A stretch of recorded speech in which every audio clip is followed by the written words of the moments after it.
Book number 21 also came out of Great Grandma's House, The City That Forgot About Christmas. This was published in 1968, and I remember that my dad bought this for me back in the day. It is written by Mary Warden and illustrated by Rudolph Wendelin.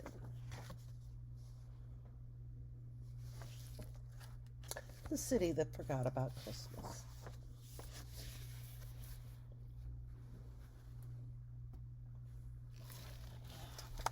There once was a city that had forgotten about God. The people were selfish and mean, and the healthy people did not take care of the sick. The sick people complained. The hungry stole food. The children fought. The grown-ups scowled and shouted. Nobody smiled anymore. Worst of all, because the people in their city had forgotten the meaning of love, they'd also forgotten the meaning of Christmas.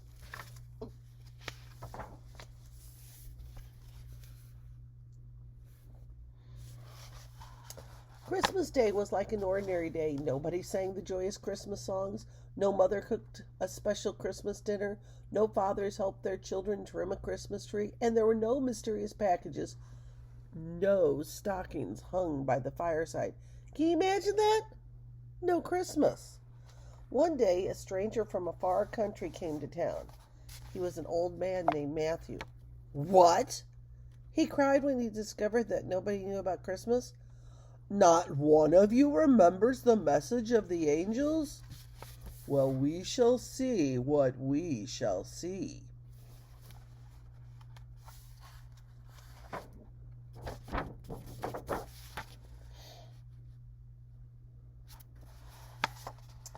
Matthew was a kind old man and merry. In his younger days, he had been a carpenter.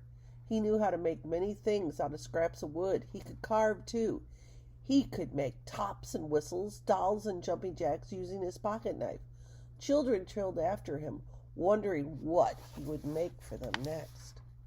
Wives, when they heard his gay whistle, called to each other, "Here comes Matthew. Perhaps he'll mend my doorstep. When Matthew comes, I shall ask him to make me a new window box for my pansies."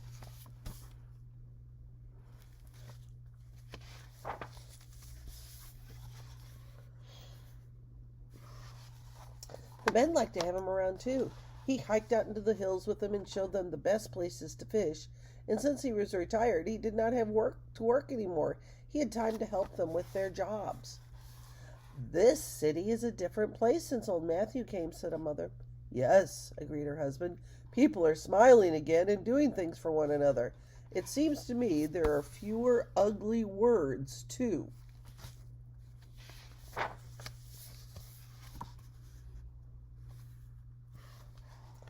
Old Matthew was saddened by the thought that nobody could remember the Christmas story. Late in the year, when snow fell and the winds blew, he sat near his kitchen stove and began to carve something new. "What is it?" asked the children. "Tell us what you're making now." And while he carved, Matthew began to tell the Christmas story. He told of the angel who appeared to Mary and how Mary went to the hill country to carry the good news to her cousin Elizabeth. See what he's carving there? That's really big.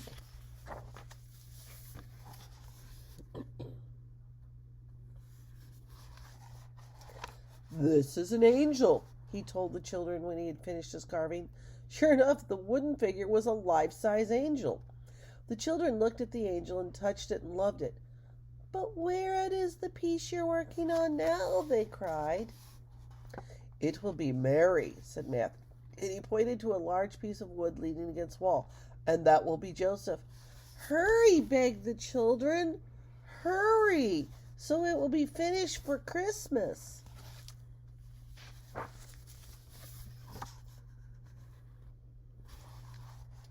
Old Matthew told them so much about the Christmas season that all the families in town decided to celebrate it this year. For the first time in anyone's memory, the city would have Christmas. Everyone was humming and whistling and singing the carols Matthew had taught them. Mothers were stirring up puddings and baking cookies. Fathers were saying, "Come, children, we'll go into the woods and cut the most beautiful tree we can find." Children were busy making colored paper chains and foil stars to hang on the tree.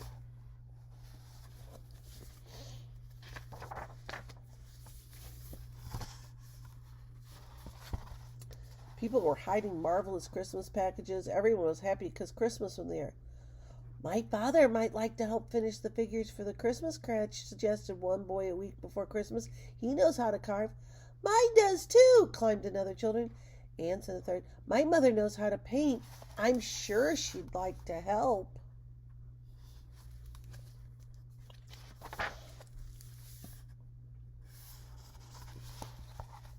Matthew smiled, and the smile on his wrinkled face was wonderful to see.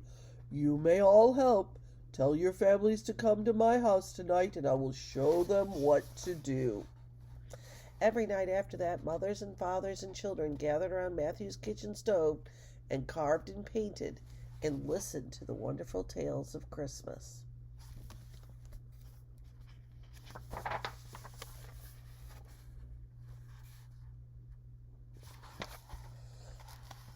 Before many days passed, the statue of Joseph and Mary, the angel Gabriel, the shepherds, a donkey, and some sheep and cows were completed.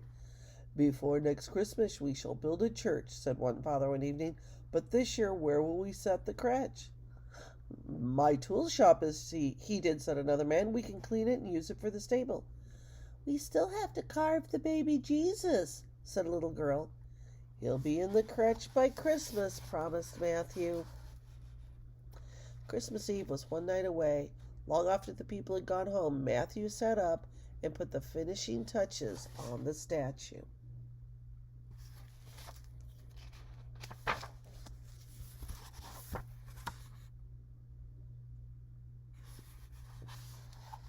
The next morning he got up early and left the city. All day long people wondered about him and looked for him.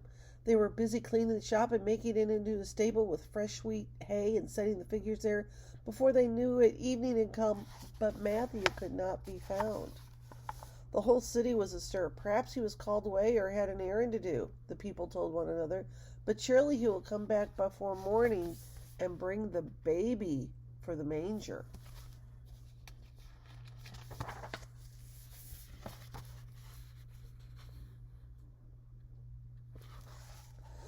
$7:00. No Matthew. 8:00. No Matthew. 9:00. How can we take our children to say a prayer at the stable when there is no baby? Asked a mother. Sadly she wiped her eyes. Hush now, said another mother. I have an idea. And she whispered something in her husband's ear, and he exclaimed, Yes, I'll tell the people that the stable is ready. And off he ran.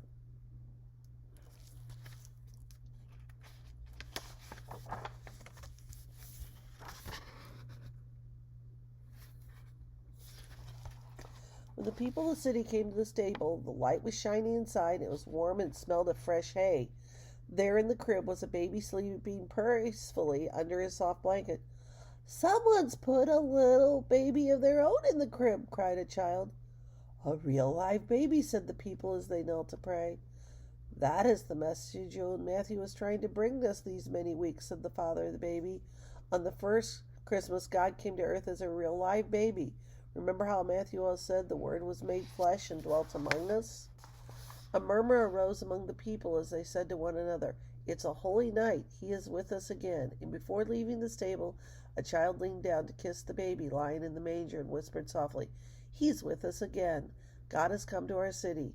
Do you suppose that Matthew might have been the angel who brought the message?